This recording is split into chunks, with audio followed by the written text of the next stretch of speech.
اعوذ باللہ من الشیطان اللعین الرجیم بسم اللہ الرحمن الرحیم وبہ نستعین وہو خیر ناصر ومعین۔ سلسلہ دروس معارف امام حسین علیہ السلام میں آج پہلا فرمان امام حسین علیہ السلام یہ ہے کہ آپ نے ارشاد فرمایا ایاک وما تعتذر منہ فإن المؤمن لا يسیء ولا يعتذر والمنافق کل یوم یسیء ویعتذر۔ حوالہ کتاب تحف العقول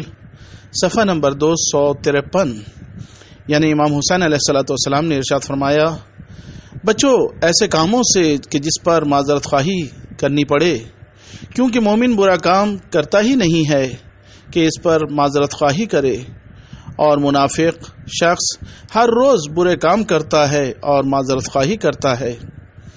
دوسرے مقام پر حضرت کا یہ ارشاد ملتا ہے کہ واللہ لو لم یکن فی الدنیا ملجا ولا مأوى لما بایعت یزید ابن معاویہ۔ حوالہ کتاب اعیان الشیعہ جلد نمبر 5 صفحہ نمبر 881۔ امام حسین علیہ السلام نے یزید کی طرف سے طلب کی جانے والی بیعت کے مقابل میں ارشاد فرمایا اللہ کی قسم اگر دنیا میں کوئی پناہ گاہ بھی مجھے نہ ملے تو تب بھی میں یزید ابن معاویہ کی بیعت نہیں کروں گا۔ تیسرے مقام پر حضرت کا یہ ارشاد ملتا ہے کہ آپ نے فرمایا تصلی 4 رکعات تحسن قنوتہن وارکانہن تقرأ فی الاولی الحمد مرة وحسبنا اللہ ونعم الوکیل 7 مرات وفی الثانیہ الحمد مرة وقوله ما شاء الله لا حول ولا قوة إلا بالله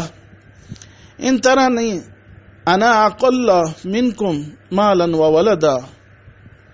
7 مرات وفي الثالثة الحمد مرة وقوله لا إله إلا أنت سبحانك إني كنت من الظالمين 7 مرات وفي الرابعة الحمد مرة وأفوض أمري إلى الله إن الله بصير بالعباد 7 مرات ثم تسأل حاجتك۔ حوالہ کتاب مکارم الاخلاق صفحہ نمبر 333۔ امام حسین علیہ السلام مہم حاجت طلب کرنے کا اہم طریقہ یہ بتاتے ہیں کہ جب بھی کسی کو کوئی مہم حاجت ہو تو تم وضو کر کے 4 رکعت نماز پڑھو اچھے قنوت اور ارکان کے ساتھ، اور پہلی رکعت میں سورہ حمد کے بعد 7 مرتبہ اس ذکر کو پڑھو کہ حسبنا اللہ ونعم الوکیل، اور دوسری رکعت میں سورہ حمد کے بعد اس ذکر کو پڑھو